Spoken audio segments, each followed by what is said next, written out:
Okay, here we have a 2011 Silverado, same year as mine. Mine's in for door leak that I've discovered.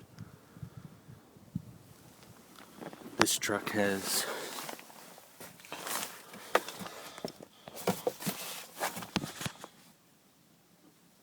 can you see it? 2,300 kilometers. Now we go to the passenger side.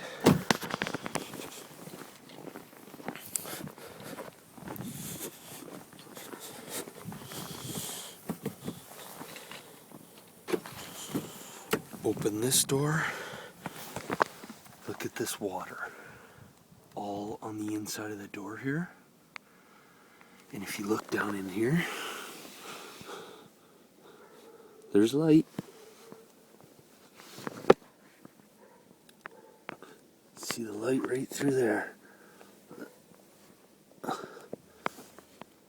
Right there. All the water's coming in. This rental truck, this whole carpet is soaked. All this ice running down here. Come on, GM, open your eyes. I just want what I paid for.